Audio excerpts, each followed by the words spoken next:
নওগাঁয় বিসিক শিল্প এলাকার বেহাল দশা। ৩ দশকেও গড়ে ওঠেনি ভারী কোনো শিল্প কলকারখানা। ২১ প্লটের মধ্যে সচল মাত্র ২০টি। নানা সংকটে শিল্পাঞ্চল ছেড়ে যাচ্ছেন অনেকে। এই মুহূর্তে নওগাঁর মশরপুর বিসিক চত্বরে আছেন রিপোর্টার এমআর রকি। বিস্তারিত জানতে যাচ্ছি তার কাছে।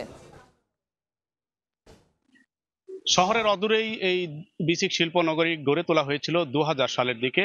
২০০০ সালে প্রতিষ্ঠার পর থেকে কিন্তু বিভিন্ন প্রতিকূল পরিবেশ মোকাবেলা করতে হচ্ছে এখানকার যারা শিল্প উদ্যোক্তা রয়েছেন। আসলে কৃষি প্রধান এই জেলার কৃষি ভিত্তিক যেসব শিল্প কলকারখানা গড়ে তোলার জন্য যে প্রত্যয় নিয়ে এই বিসিক শিল্পনগরীর ইউনিটগুলো সেই সময় ব্যবসায়ীদের দেওয়া হয়েছিল, পরবর্তী ধাপে কিন্তু বিভিন্ন পর্যায়ের সংকট তৈরি হয় এবং এই সংকটগুলোর মধ্যে অন্যতম হচ্ছে আসলে এখানে গ্যাস না থাকার কারণে শিল্প মালিকরা বলছেন যে তারা আসলে প্রচলিত বাজার ব্যবস্থার সাথে টিকতে পারছেন না। এছাড়া কিন্তু এখানে যে রাস্তাঘাটগুলো রয়েছে, রাস্তাঘাটগুলোর একেবারে নাজুক অবস্থা, অনেকটা নিচু হয়ে যাওয়ার কারণে সামান্য বৃষ্টিতে রাস্তা একবারে তলিয়ে থাকে, ড্রেনেজ ব্যবস্থা দুর্বল।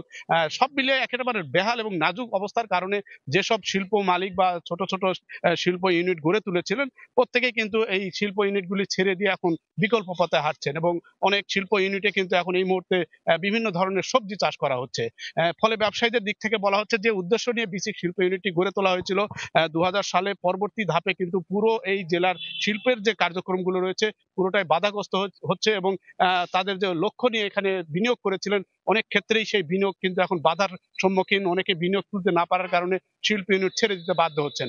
তবে জেলা প্রশাসনের সাথে আমরা কথা বলেছিলাম, তারা বলছেন আধুনিক মানের শিল্প ইউনিট গড়ে তোলার জন্য তাদের দিক থেকে কিন্তু একটা পরিকল্পনা দেওয়া হয়েছে এবং সেই পরিকল্পনা বাস্তবায়নের জন্য বর্তমানে যে পরিধি রয়েছে ১৬ একর জায়গা, এই ১৬ একর জায়গাকে আরো সম্প্রসারিত করা হবে এবং সম্প্রসারিত করা গেলে আধুনিক মানের সেবার খাত আরো প্রসারিত হবে। ব্যবসায়ীরা তাদের দিকে কিন্তু একটা স্বাস্থ্যকর পরিবেশ নিয়ে এই ব্যবসার অনুকূল পরিবেশের জন্য আবার ফিরে আসবেন। কিন্তু এই মুহূর্তে যে পরিস্থিতি তৈরি হয়েছে, ছোট ছোট কয়েকটি শিল্প ইউনিট রয়েছে যারা মুড়ি বা হালকা কয়েকটি ওয়ার্কশপ রয়েছে যারা এই কার্যক্রমগুলো তারা পরিচালনা করছেন।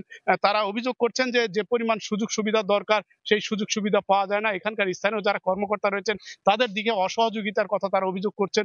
সব মিলে এই বিসিক শিল্পনগরী যে উদ্দেশ্য নিয়ে করা হয়েছিল পুরোটা এই মুহূর্তে ব্যাহত হচ্ছে। একেবারে বেহাল অবস্থার সার্বিক চিত্র। এখানকার ব্যবসার ক্ষেত্রে কিন্তু একটা নাজুক পরিস্থিতির কথাই বলছেন ব্যবসায়ীরা। এই ছিল সার্বিক এই বিসিকের অবস্থার খবর আমার কাছে। নওগাঁ থেকে সরাসরি যুক্ত হয়েছিলেন সহকর্মী এমআর রকি।